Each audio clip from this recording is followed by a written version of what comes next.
기도한다는 것은 하나님과 대화한다는 것이죠. 대화를 한다는 뜻은 하나님을 사랑하기 때문에 나아간다는 것입니다. 사랑하지 않으면 대화를 할 필요가 없죠. 우리는 하나님을 사랑하기 때문에 기도하고, 기도하면서 하나님의 음성을 듣고 그분의 뜻을 따라가기를 힘쓰는 것을 볼 수가 있습니다. 여러분, 하나님을 사랑하십니까? 네, 우리 옆에 있는 성도님도 하나님을 뜨겁게 사랑하는 것 같습니까?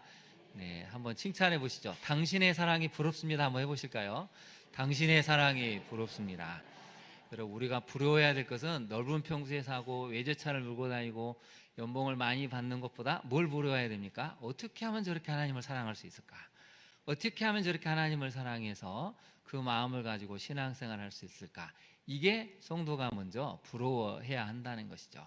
하나님을 정말 사랑하면 여러분, 나머지는 하나님께서 부수적으로 주십니다. 사랑하지 않기 때문에 우리가 실수하고, 사랑하지 않기 때문에 죄를 저질러서 다시 회복시키는데 너무 많은 시간과 에너지를 낭비하게 됩니다. 우리가 하나님을 올바르게 사랑하기만 하면 나머지는 다 하나님이 채워주십니다. 하나님을 사랑하기 위해서 여러분, 말씀도 열심히 읽으시고 기도하시고, 또 말씀과 기도의 힘으로 옆에 있는 성도님들, 이웃들을 사랑하시는 우리 광양중학교의 성도님들 되시기를 바랍니다. 오늘 설교 제목을 한번 볼까요? 설교 제목이 사랑을 배우지 않으면 이라는 설교 제목입니다. 제가 이제 말씀을 준비하면서 찬양을 좀 많이 듣는데요, 예라모십 찬양팀에서 불렀던 찬양이 하나 있습니다. 근데 이 영상을 보니까 한 어머니가 딸과 함께 찬양을 하는데 이 찬양을 부르면서 참 많이 우는 모습에 가슴이 뭉클했습니다. 여러분, 느낌이 어떠신가요? 여러분, 최근에 찬양하시고 또 찬송을 부르시면서 저렇게 흐느껴 본 적이, 정말 이렇게 애통하고 눈물 흘려본 적은 얼마나 되셨습니까? 언제쯤 이렇게 눈물 흘려보시고 또 애통하는 마음으로 간절히 찬양해 보셨나요? 우리가 저런 기억이 없다면 뭔가 우리 마음이 지금 냉랭해지고 있다는 뜻이죠. 하나님을 찬양하고 간절히 기도하고 찬송을 부르는데 눈물이 나지 않고 맹숭맹숭하다는 것은 뭔가 우리 마음이 지금 고장났다는, 병들었다는 뜻입니다. 어떤 찬양을 불렀을까요? 한번 볼까요? 슬픈 마음 있는 자, 몸과 영혼 병든 자, 누구든지 부르시오. 예수 이름 부르시오. 그 이름을 믿는 자, 그 이름을 부르는 자, 그가 어떤 사람이든 그는 구원 얻으리. 슬픈 마음이 있는 사람들, 몸과 영혼이 병든 사람들, 살아보려고 애를 썼는데, 정말 살아남기 위해서 최선을 다해봤는데 모든 것이 무너지면 몸과 영혼이 여러분 병들게 됩니다. 그럴 때 예수 이름을 부르면 예수님은 우리에게 희망이 되셔서, 힘이 되셔서, 치유자가 되셔서 우리를 구원하신다는 것이죠. 그래서 여러분, 우리가 힘들고 외로울 때 주님의 이름을 불러야 합니다. 주님의 이름을 부르면 우리의 병든 몸과 마음이 영원히 치유가 되고 소생케 되고 살아날 수 있다는 것이죠. 오늘날 많은 교회들이 예수님의 이름을 부르는 것 같지만 사실 예수님의 이름을 부르지는 않는 것 같습니다. 예수 이름을 부르고 예수 이름을 높이는 교회가 성령이 충만하고 생명력이 있고 하나님의 생기를 담아내는 교회가 될 수 있는 것이죠. 저를 비롯해서 오늘 예배 참여한 우리 모두가 앞으로 예수님의 이름을 자주 부르고 그분의 이름을 높이는 데 힘쓰는 모두가 될 수 있기를 소망합니다. 제가 지난주에 이 뉴스를 보면서 참 마음이 안타까웠던 것은 오늘 이 본문의 소도와 관련이 있는데요, 이태원 참사가 있었습니다. 거기에 이제 많은 사람들을 구원하기 위해서 달려갔던 한 소방관이 너무 이 트라우마가 심해졌습니다. 사람들을 구하려고 나르면서 또 시신을 나르면서 그 끔찍한 이 현장을 보고 너무 충격이 커서 이제 치료를 받았습니다. 근데 이 우울증을 극복을 결국 못해서 자취를 감췄죠. 실종된 지 10일 만에 차디찬 시신으로 발견이 됐습니다. 30대 소방관입니다. 마지막에 죽기 전에 여자친구에게 그렇게 남겼다고 하죠. 너는 좋은 사람이니 잘 극복할 수 있을 거야. 여러분, 이 사회가 이렇게 참 아픕니다. 누군가는 슬픔을 이겨야 되고, 누군가는 이 아픔을 이겨내야 되고, 누군가는 이 절망, 우울함을 이겨내야 되는데 그걸 극복하기가 쉽지 않다는 것이죠. 여러분, 교회는 위로자가 될 수 있을까요? 교회는 마음이 힘든 사람들, 우울한 사람들, 이렇게 끔찍한 트라우마를 겪고 있는 사람들에게 예수 이름에 갖고 있는 권세, 힘, 능력을 가지고 치유할 수 있을까요? 저는 그 기사를 보면서 너무 마음이 아팠습니다.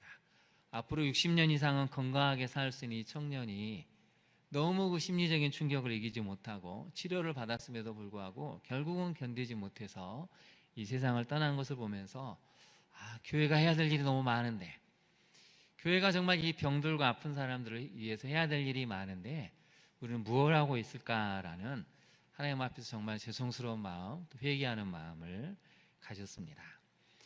오늘 예배에 참석하신 우리 성도님들 건강하십니까? 우리 옆에 분 한번 바라볼까요? 우리 옆에 성도님들은 몸도 마음도 영혼도 건강한 것 같습니까? 애써 건강할 표정을 짓지 마시고 있는 모습 그대로, 정말 우리 교회가 몸이 아프다면, 영혼이 아프다면, 마음이 아프다면 그 뒤 예배를 통해서 하나님을 만나고 주님의 이름을 부르면서 회복되는, 치유되는 역사가 일어나기를 간절히 소망합니다. 여러분, 교회가 그런 곳이 돼야 되지 않겠습니까? 예수를 믿지 않지만 교회에 오면 마음의 평안이 느껴지고 뭔가 주님이 살아계신 것 같은 그 느낌 때문에 예배 자리에 오다가 치유가 되고 회복이 되고 주님을 만나는, 구원받는 역사가 일어나야 되지 않을까요? 그게 앞으로 한국교회가 해야 될 일이라는 것이죠. 첫 번째 메시지를 한번 살펴볼까요? 여러분, 주보 가운데를 펼쳐 보이시고 한번 본문 메시지 및 질문을 살펴보겠습니다. 첫 번째는 복음을 통해 고통당하는 사람들을 진정 위로하고 섬길 수 있습니다. 여러분, 복음을 알면 우리가 위로를 경험합니다. 복음을 알면 우리가 치유가 됩니다.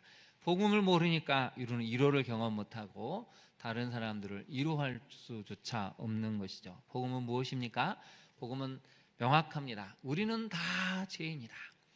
우리가 다 죄인이니까 이렇게 서로 힘든 것입니다. 죽을 듯이 정말 사랑해서 결혼했다고 생각했는데 살다 보면 힘들죠. 아픕니다. 배우자가 어떻게 이런 일을 할 수 있을까? 정말 몸서리칠 정도로 힘들 마음이 생기기도 하는 것이죠. 부모와 자식 간에도 원수처럼 지내는 경우가 많습니다. 우리는 다 죄인이기 때문에 탐욕이 있고 음란함이 있고 이기적입니다. 그래서 그 이기적인 욕망 때문에 배우자에게 상처를 주고 부모에게, 자식에게 하지 못할 말, 행동을 하는 것이죠. 가족 간에도 이럴 텐데 여러분, 안 믿는 사람들, 남남인 사람들은 얼마나 더 큰 악을 행할 수 있겠습니까? 그래서 복음은 명확합니다. 우리는 다 죄인이다.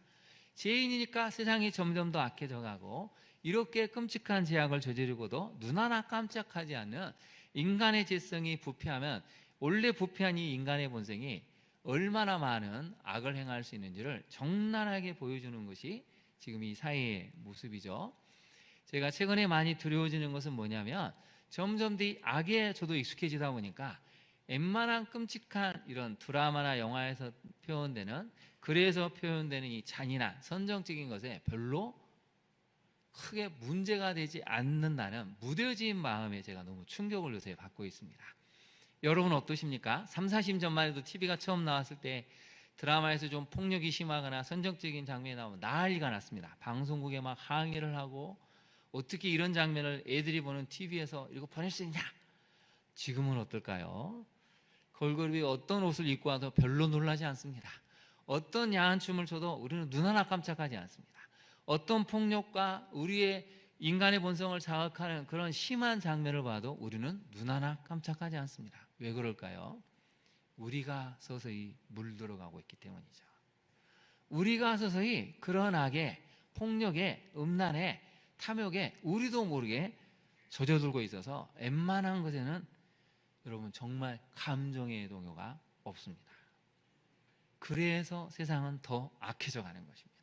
아무도 문제 삼지 않으니까. 아무도 거기에 대해서 이의 제기를 하지 않고, 그런가 보다, 요새 다 그 정도는 뭐 아무것도 아니죠 라는 익숙해진 문화가 만들어지고 있는 것이죠. 그들은 복음으로 돌아가야 합니다. 복음을 알면 죄가 무엇인지 알고 죄를 통해서 악이 어떻게 파생되는지를 알기 때문에 우리가 그것에 대해서 몸소리쳐지게 되고 십자가 앞에 나갈 수밖에 없다는 것이죠. 여러분, 죄의 싹은 무엇입니까? 사망입니다. 다 죽을 수밖에 없는 우리를 하나님이 하나밖에 없는 아들 예수 그리스도를 보내시고 내가 너를 사랑해, 근데 말로만 아니고 실제 죽음으로써 자기 하나밖에 없는 아들을 죽이시기까지 사랑했던 게 복음이죠. 그래서 여러분, 복음을 알면 우리는 위로를 경험합니다. 아, 죽을 수밖에 없는 나를 하나님 이렇게 사랑하셨구나. 그러면 위로가 되죠. 여러분, 이런 위로가 진짜 위로가 아니겠습니까? 정말 아무리 많은 것을 가져도 죽을 수밖에 없는데 하나님이 나를 살리신 그 사랑, 그게 복음이죠. 그럼 우리가 하나님의 위로를 경험하게 됩니다. 나를 사랑하신 하나님의 사랑을 알면 다른 사람도 사랑할 수 있습니다. 물론 끔찍한 죄인을 볼 때 우리는 죄를 지적하고 거기에 대한 책임을 지게 해야 되겠지만, 그래도 그 안에 우리는 사랑으로 대할 수 있다는 것이죠. 여러분, 복음을 알아야 됩니다. 그 복음을 알 때 고통당하는 사람들을 위로하고 섬길 수 있는 것이죠. 적용을 한번 해볼까요? 첫 번째 적용입니다.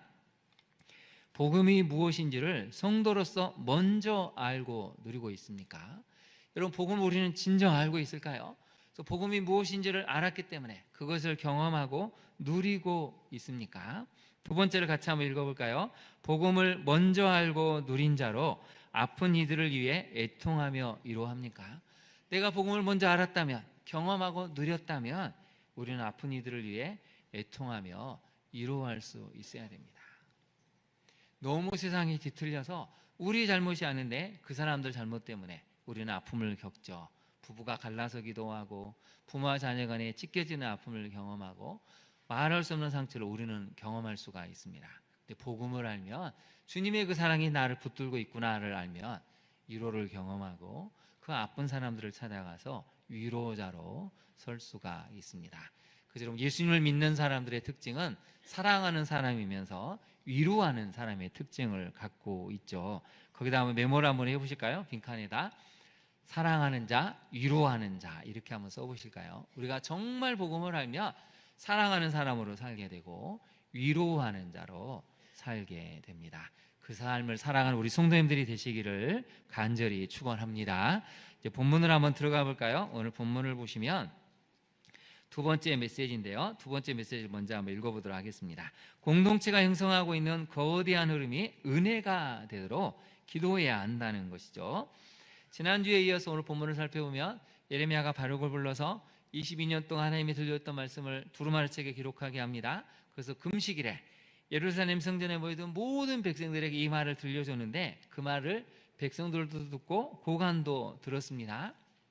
근데 백성들은 어떤 반응이었는지 성경은 표현하지 않는데, 오늘 본문에 보면 두 부류의 사람이 딱 등장을 합니다. 첫 번째 부류는 이 말씀을 듣고 놀래서 자기와 똑같은 관직을 갖고 있는 사람들에게 이 말씀을 들려주자 이게 무슨 말씀인가 두루마리 책을 가져와서 들려달라고 해서 이 말씀을 듣고 놀란 고관들이 한 부류고, 또 하나는 이 말씀을 들려줬는데도 똑같이 들었음에도 불구하고 이 두루마리 책을 찢어가지고 화력불에 태운 이 여호야김 왕과 그의 측근들인 신하들의 두 부류의 모습이 오늘 성경에 등장을 합니다.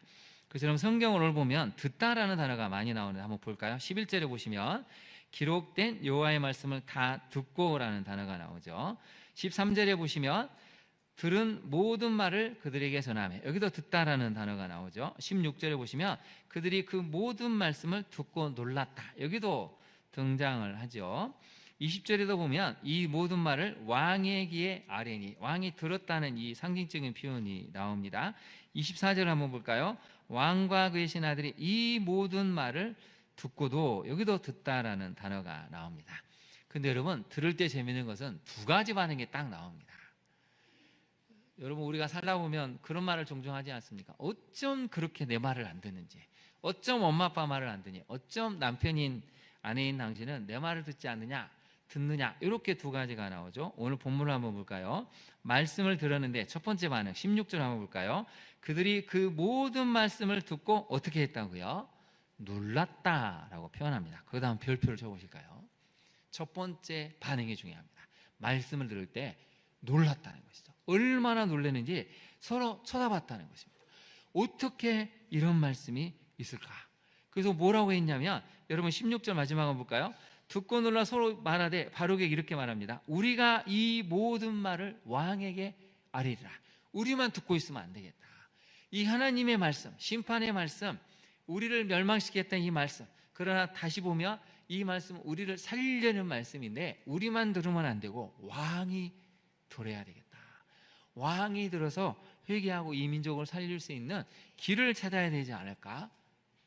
듣고 회개하는 마음이 생기고 전하고 싶은 마음이 생겼다는 것이죠.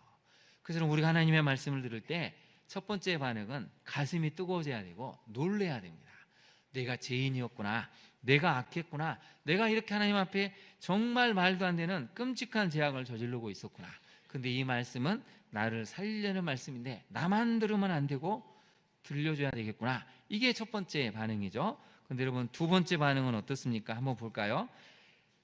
왕한테 이 말을 들려주니까 왕이 두루마리 책을 가져오라고 하죠. 그래서 두루마리 책을 들려줬습니다. 여러분 23절 한번 볼까요? 23절을 보시면 여우디가 선호 쪽을 낭독하며, 여우디가 이제 왕 앞에서 낭독을 했습니다. 두루마리 선호 쪽을 낭독하며 왕이 칼로 그것을 연하여 베었죠. 그리고 화랫불에 확 던져서 두루마리를 모두 불태웠습니다. 그래서 성경은 이렇게 표현을 하죠. 우리 24절 같이 한번 읽어볼까요? 시작. 왕과 그의 신하들이 이 모든 말을 듣고도 두려워하거나 자기들의 옷을 찢지 아니하였고, 그다음 밑줄을 보실까요? 두려워하거나 자기들의 옷을 찢지 않았다. 말씀을 들으니까 너무 무서운 말씀이었다는 거죠. 이건 우리를 심판하시는 말씀, 이것은 우리를 반드시 멸망시키겠다 하나님의 말씀이구나. 듣고 두려워해야 됩니다. 그리고 두려워한 데서 더 나아가서 옷을 찢고 하나님 앞에 회개를 해야 되는데 전혀 그렇지 않았다는 것이죠. 왜 이런 일이 생기는 것입니까? 우리는 여기서 고민을 해봐야 됩니다. 왜 어떤 사람들은 듣고 회개를 하는데 왜 어떤 사람들은 전혀 눈 하나 깜짝하지 않고 심지어는 하나님 말씀이 기록된 책을 칼로 쫙쫙 찢어서 불쏘시개로 썼을까? 이게 여러분 우리가 말씀을 읽을 때 질문하고 고민해야 될 내용이죠. 그래서 여러분 열왕기하 24장 3절 4절 한번 볼까요? 열왕기하 24장 3절 4절을 보면 하나님이 여호야긴 왕에 대해서 이렇게 말씀하셨는데요.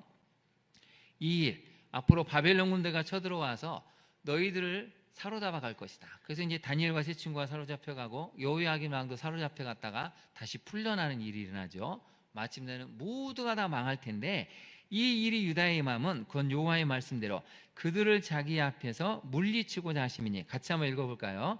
이는 므낫세의 지은 모든 죄 때문이며 또 그가 무지한 자의 피를 흘려 그의 피가 예루살렘에 가득하게 하였음이라 여호와께서 사하시기를 즐겨하지 아니하시니라.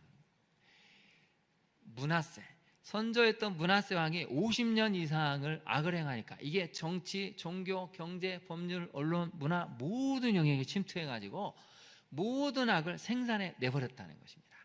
여러분, 우리가 지금도 일제 치하의 이 잔재를 해결하지 못해서 얼마나 지금 언론에서 3.1절만 되면, 강복절만 되면 많은 언론에서 기사를 쏟아내고 있습니까? 35년 동안 너무나 많은 이 일제시대의 잔재가 문화에, 종교의 일상에 스며들어서 이걸 바꾸기가 쉽지 않다는 것이죠. 선조의 므낫세 왕이 얼마나 악을 행했는지, 그렇지 않아도 악한 이스라엘 백성들, 하나님을 섬기면서도 우상 숭배를 즐겨하던 악한 백성들이 므낫세 왕의 악을 행하니까 얼씨구나하고 결합을 해버렸다는 것이죠.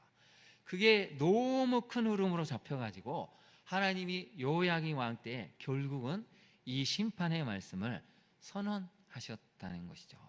그래서 여러분 두 번째 메시지를 다시 한번 볼까요? 두 번째 메시지를 보면 공동체가 형성하고 있는 거대한 흐름이 뭐가 되도록 기도해야 된다고요? 은혜가 되도록. 거기다 한번 네모를 쳐보시죠. 은혜가 되도록. 이게 너무 중요한 것입니다. 앞에서도 예를 들었지만 우리가 TV를 봐도, 드라마를 봐도, 영화를 봐도, 넷플릭스를 봐도 웬만한 충격적인 장면은 눈 하나 깜짝하지 않습니다. 여러분, 요새 전쟁을 묘사하는 장면은 얼마나 무섭습니까? 총을 막 대놓고 쏴서 막 피가 흘리는 장면을 봐도 우리는 그러려니 합니다. 우리가 이미 점점 악에 물들어가고 있는 것이죠. 흐름이 시대를 주관하고 문화를 주관하면 이게 악인지 죄인지 분간조차가 어렵습니다.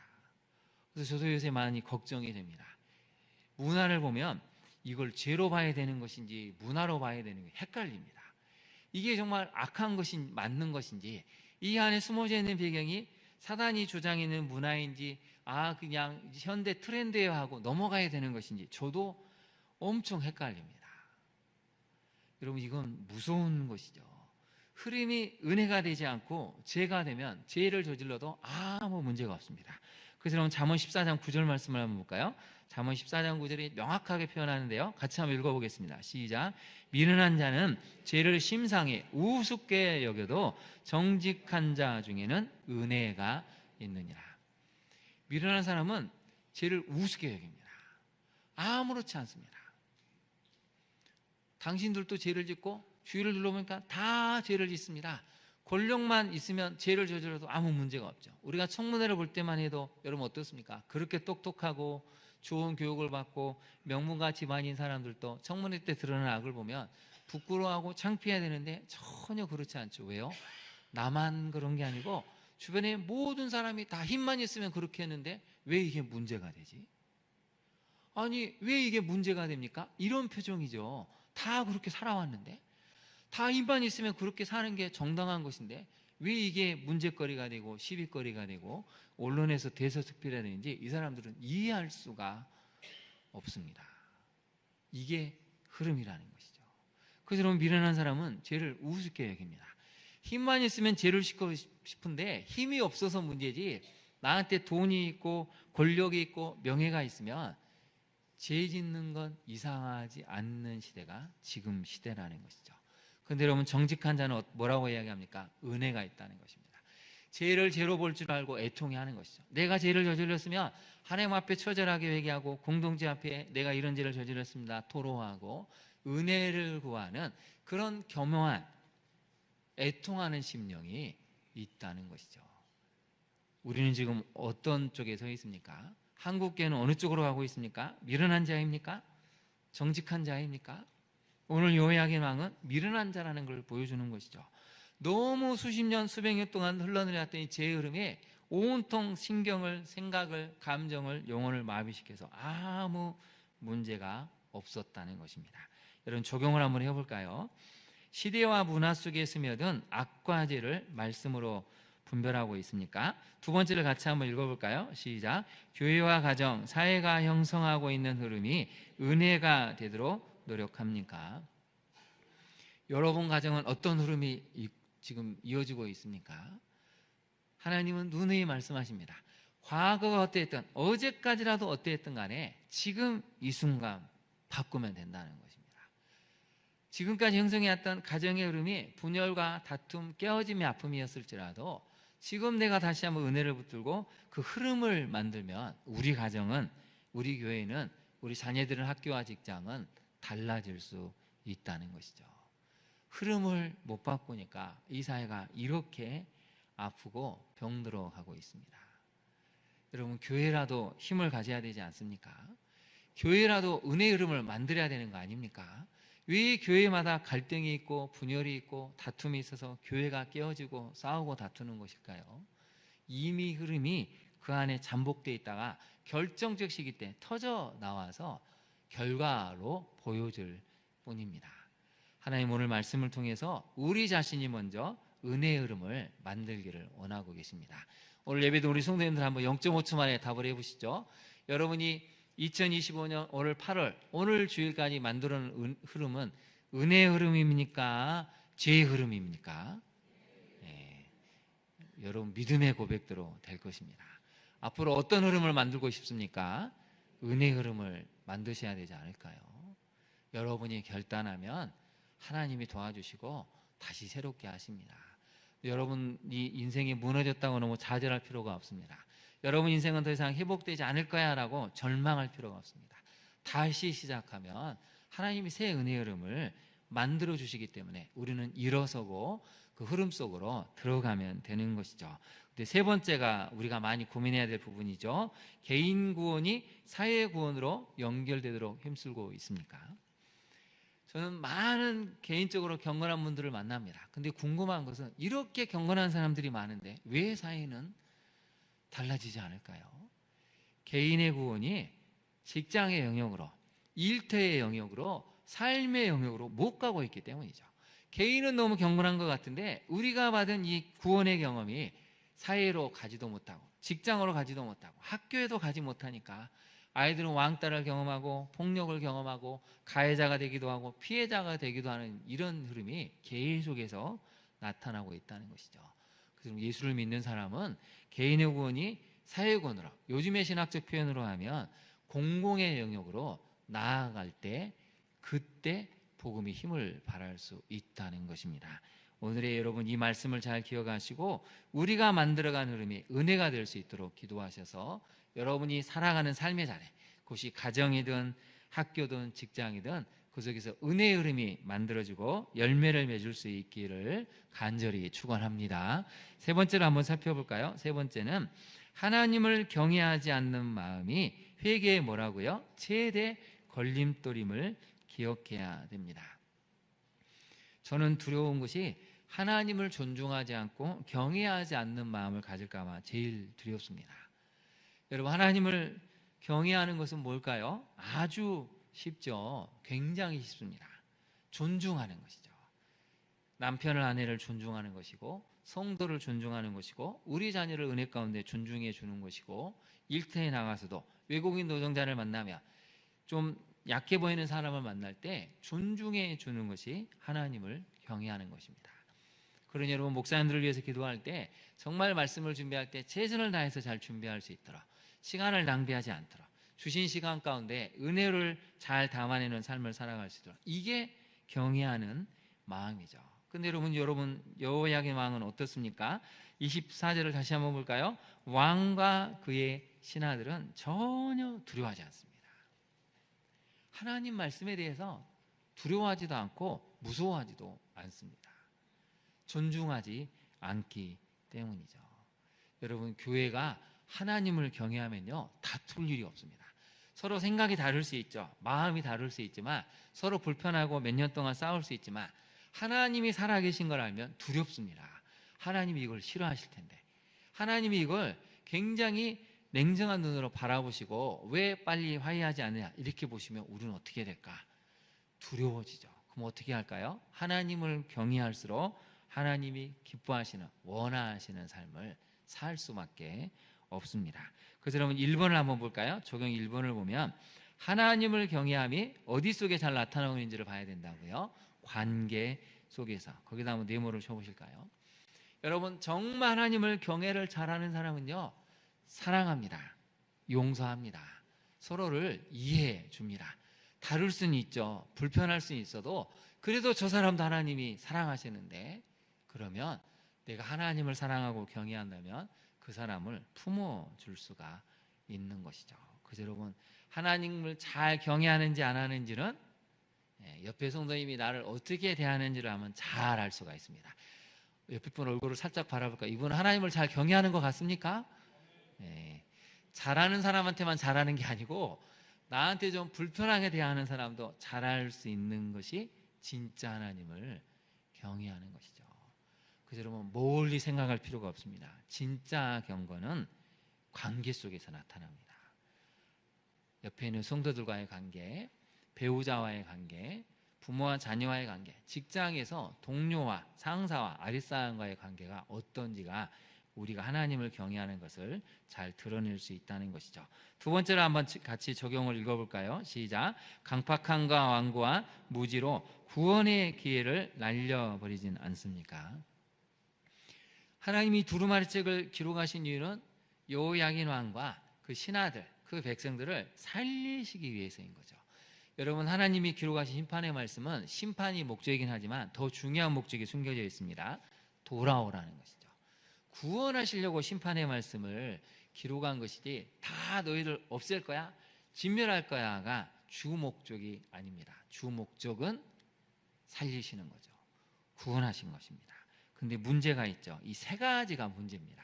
마음이 너무 강팍하면, 너무 고집이 세서 완고하면, 또 무지하면 오는 구원의 기회가 사라져 버린다는 것이죠. 그래서 성도들은 이 세 가지를 늘 경계해야 됩니다. 내 마음이 강팍해져서 말씀을 들어도 맹숭맹숭하고 찬양을 들어도 눈물이 나지 않고 찬양을 해도 전혀 기쁨이 없다면 이미 우리가 강팍해진 거죠. 너무 고집이 세서 주변에서 아무리 고민해도 듣지를 않는다면 우리가 이미 완고해진 것입니다. 우리가 말씀을 묵상하지 않으면 무지해진 채로 이게 하나님의 뜻인지 아닌지 분별을 못해서 하나님이 주신 오고 있는 기회를 날려버릴 수 있다는 것입니다. 여호야김 왕과 그의 측근들이 이 세 가지 때문에 결국 망하게 됩니다. 강팍함, 완고함, 무지가 그들의 눈을 가리고 구원의 기회를 스스로 걷어차버리는 안타까운 모습을 보였다는 것이죠. 그래서 여러분, 예수님을 믿는 사람은 마음이 말랑말랑해져야 됩니다. 우리 성도들 한번 답해 보실까요? 여러분은 마음이 말랑말랑합니까? 너무 대리석 같지는 않나요? 여러분, 예수님을 믿을수록 마음이 말랑말랑해져서 어떤 말씀을 들어도 이 말씀은 나를 위한 말씀이구나, 회개도 하고 감사도 하고 기쁨을 표현해야 됩니다. 오늘 이 말씀을 기억하시고 세 가지를 다시 한번 살펴볼까요? 복음을 통해 고통당하는 사람들을 진정 위로하고 섬길 수 있는 성도가 되는 것, 공동체가 형성하는 거대한 흐름, 은혜가 될 수 있도록 기도해야 한다는 것이죠. 하나님을 경외하지 않는 마음이 회개의 최대 걸림돌임을 알고 우리 안에 있는 강팍한 왕과 무지를 몰아내고 하나님이 기뻐하시는 부드러운 말랑말랑한 마음이 되어서 남은 인생 새로운 흐름을 만들어갈 수 있는 우리 성도님들 되시기를 간절히 축원합니다. 우리 함께 기도하도록 하겠습니다. 오늘 주신 말씀을 생각하고, 여러분, 이 사회에 너무 아픈 이들이 많습니다. 누가 위로해 줄 수 있을까요? 교회가 해야 되고 우리가 해야 됩니다. 우리가 먼저 위로를 경험해야 되겠죠. 먼저 우리가 은혜의 흐름을 만들어가야 되지 않을까요? 과거는 어떠했든 간에 내가 먼저 바르게 서서 우리 가정의 흐름을 은혜로, 치유로, 회복으로 바꿔갈 수 있게 해달라고, 또 무엇보다도 하나님이 주시는 이 은혜의 기회, 구원의 기회를 잘 깨닫고 이 기회를 붙잡을 수 있는 그런 부드러운 심령을 달라고 우리 주님의 이름을 세 번 부른 다음에 기도하도록 하겠습니다. 주여, 주여, 주여. 간절히 간구합니다. 주님, 그렇습니다. 정말 복음만이 사람들을 위로하고 치유할 수 있음을 깨닫습니다. 이 시대에 너무나 아픈 이들이 많습니다. 삶의 절망 가운데 있고 너무 마음이 아파서, 너무 이 트라우마를 극복하지 못해서 절망한 이들이 얼마나 많은지요. 교회가 그들에게 희망이 되고 우리가 그들에게 위로자가 되어야 되는데 하나님, 우리가 그런 역할을 감당하지 못했습니다. 주님, 우리의 잘못을 고백하오니 용서하여 주옵소서. 예배드리는 많은 성도들 가운데에도 위로가 필요하고 회복이 필요한데 우리가 그들에게 위로자가 되지 못하고 치유자가 되지 못했음을 주님 고백하오니 용서하여 주옵소서. 다시 한번 나 자신부터 은혜의 흐름을 만들어가기를 원합니다. 지금까지는 탐욕과 지악 가운데 가는 흐름이었다면 오늘부터 결단하여 나부터 새로운 은혜의 흐름을 붙들어서 우리 가정에 흘려보내게 하옵소서. 배우자에게, 부모에게, 우리 자녀에게 은혜의 흐름을 흘러보내서 우리 자녀들이 살아나고 회복되는 가정을 만들어내기를 간절히 소망합니다. 부드러운 심령이 되게 하옵소서. 하나님의 말씀을 들을 때 아멘하고 회개할 줄 아는 그런 부드럽고 말랑말랑한 심령이 되어서 하나님이 기뻐하시는 그 은혜 속에 들어가는 우리 모두가 되게 하여 주옵소서. 그렇게 하실 주님을 찬양하며 예수님 이름으로 기도합니다. 아멘.